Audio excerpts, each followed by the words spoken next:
Росоман денеска слави втор ден духов ден. Традицијата продолжува, а годинава и временската прогноза беше во прилог и на домакините и на гостите кои вчера беа дел од славата. Денес храмот Света Тројца се подготвуваше за вечерната свечена литургија. Истата започнува во 20 часот, а потоа ќе се слави и во знакот на кумството. Оваа титула ја има фамилијата која се зема за обврска за храмот да се грижи до духов ден следната година. На духов ден вечерва и на свечена литургија граѓаните ги поканува отец Блаже Петров. Нека ни е честита славата, нека е за многу години.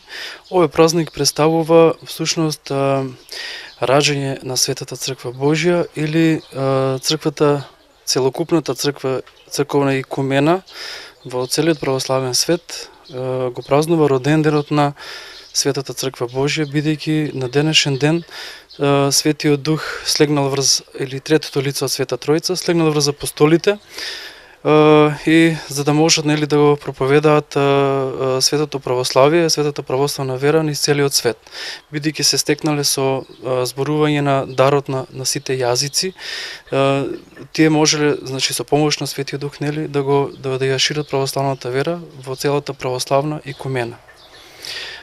Инаку за славењето во храмот или како храмова црковна слава во Росоманската црква, посветена на Света Тројца или Духов ден, Педесетница. Традиционално е вториот ден секогаш од овој празник Педесетница црквата да си дава вечера во 20 часот, а инаку пред вечерата секогаш предходи една вечерна празнична богослужба на која што чиноначалствува и неговото високо преосвештенство нашиот владика господин Агатангел со повеќе свештенослужители. Кажете ми, има ли традиција општина Росоман со своите жители масовно да учествува?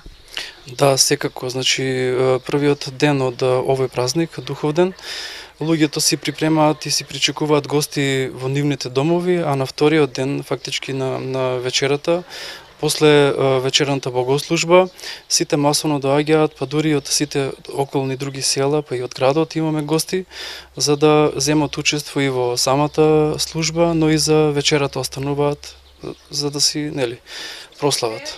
Кој е символот на кумството и како се пренесува?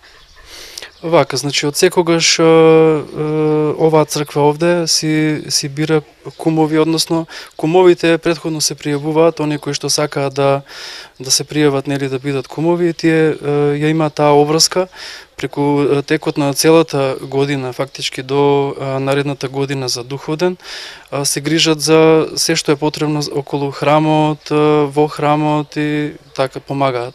Да, тоа е улогата, но и тие ја снабдуваат и самата вечера.